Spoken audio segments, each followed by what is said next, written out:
I never played Sonic Unleashed HD. I never had an Xbox 360 nor a PS3. Most I had was a PS2. So growing up, that is the version of the game that I played. And for me, it was fine. I remember enjoying it a fair bit. There were a lot of moments when people asked me what I thought about the HD version, and I always said, I have no thoughts, since I haven't played it. I wanted to, so that I could have my own opinion before talking about it, but due to money, I never really got a device that could run the game. Until not that long ago, a group of talented people made a Sonic Unleashed recompiled project so that you can now play the game on your PC. And so I did. I was excited to play this game for the first time ever. Even more so since everyone insisted it was either the greatest Sonic game ever made or one of the greatest.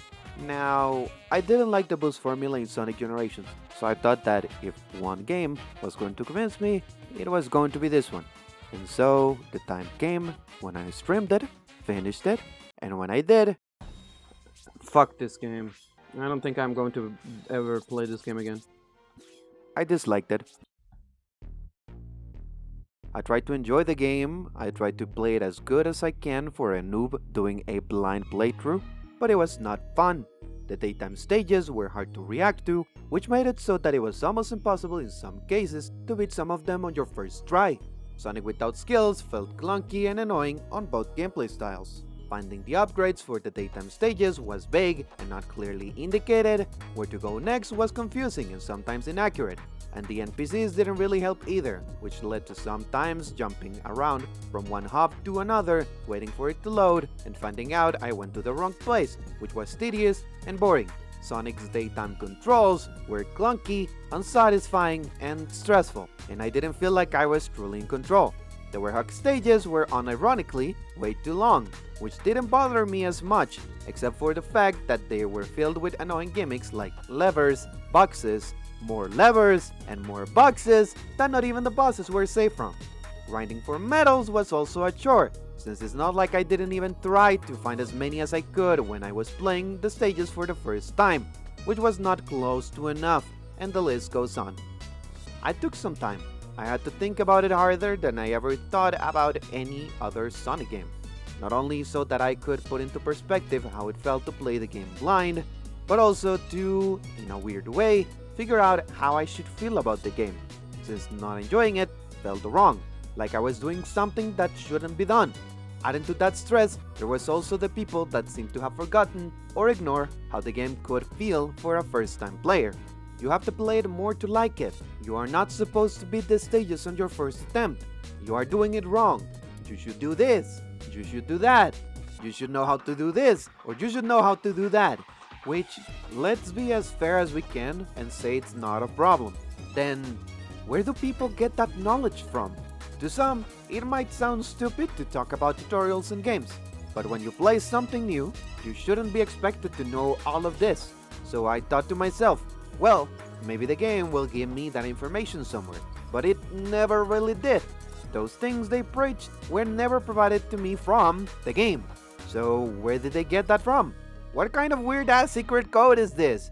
And where did they find it? It angered me. I tried to talk to some NPCs. I tried to see if Chip would say anything, but most input given was vague, had no inputs, or was the typical suggestion of, maybe you should do this and it might do something. So what gives? When I started Unleashed, I wanted to do some highlights of my first time playing the game using the streams. I thought I was going to like the game, so it felt like a no-brainer. But then, after my experience, I didn't really want to, since I don't like being upset at something. So that removed my interest from wanting to make even one video about the game. However, there was something that I remember that someone told me on one of my streams that made me think maybe I could do a video about Sonic Unleashed that could be interesting and extremely different from any other video about it up until now. Would you say the low score from IGN is deserved, or do you think they're being too harsh? I remember saying, it's hard for me to say that a 4.5 makes sense, honestly. But I can see why whoever reviewed the game was upset. And I wasn't lying. I took some time to think about why someone would give such a low rating to a game. To me, it made sense based on my experience. I am an adult. I have limited time. I have to worry about adult life things, and that probably can affect my attachment to some titles, which is why I tend to sometimes replay old games that I liked to see if I was right or wrong. But then I also thought to myself, well, if that was the reasoning as to why someone would not like Sonic Unleashed, why would people hate IGN for it? I never watched their review of the game, I couldn't be bothered. I was way more concerned with hiding the fact that I liked Sonic games from the general public than trying to defend something I never played. And throughout the years, I did indeed have a disdain towards IGN because of some of their weird behaviors, which do include the weird podcast about shitting on the headshot. But a lot of time has passed since then. IGN isn't the same as before. I've grown older and hopefully wiser. So I did something that I'm sure no one else that I know of that is part of this community ever did. I read the review. And I feel dumb. This video is about the intricacies of how it feels to play this game for the first time. Maybe more so, how it feels to play it for the first time as an adult. How having limited time might affect your perception on it, and how it makes sense for someone that isn't a Sonic fan to have a hard time enjoying this game, or even ignoring Sonic altogether. How based on your life experience, you might not really vibe with a game that a lot of other people praise. But then, this guy, a quote-unquote Sonic fan, complained about the Werehog, mentioned he didn't like the hubs, and that is why he gave it a 4.5. The written review felt like a nothing burger. It was extremely vague and incomplete, which, to be honest, aside from leaving me stunned at how useless it is for my video, it also confused me as to how it upset so many people. So I watched the video because maybe I would find my answer there, and hopefully maybe even something that I can salvage to add to this video. But no, I did figure out how it might have been so upsetting to so many people. The tone is quite condescending and a little disrespectful, and the gameplay is so rancid that it makes mine look like it came from an esports player. But I was still empty-handed, which fucked my script and one of the main reasons for why I decided to do this video. To any professional reviewer out there, when you do one, take it seriously. It's a goddamn review. Be specific. Give me a reason to agree or disagree with you. Tell me why you liked it or disliked it, which parts caught your eye, and if you have issues remembering, write notes or something. I wouldn't go to a comedy special where the comedian showed up and only said, "So a guy walked into a bar," and then left the show. So I am pissed about this review, but I am more pissed at the lack of anything meaningful more than the review itself. And I know that is valid criticism, because the review for the unwished PS2 version of the game actually goes more in detail about it. Did you guys know that they gave that version a 7? Fascinating, huh? So, where does that leave us? Nah, I don't think IGN was right about their rating on the game. Mostly cause it feels like the person that did the review didn't even try. And I can't even tell if they finished the game in the first place. While I did. I wish I could have liked the game, I truly do. But it was just not fun.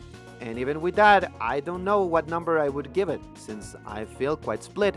Why? Because even though I didn't really like Sonic Unleashed, what makes me most upset about the title is the way people sold it to me, or how some of them treated me when I finished it.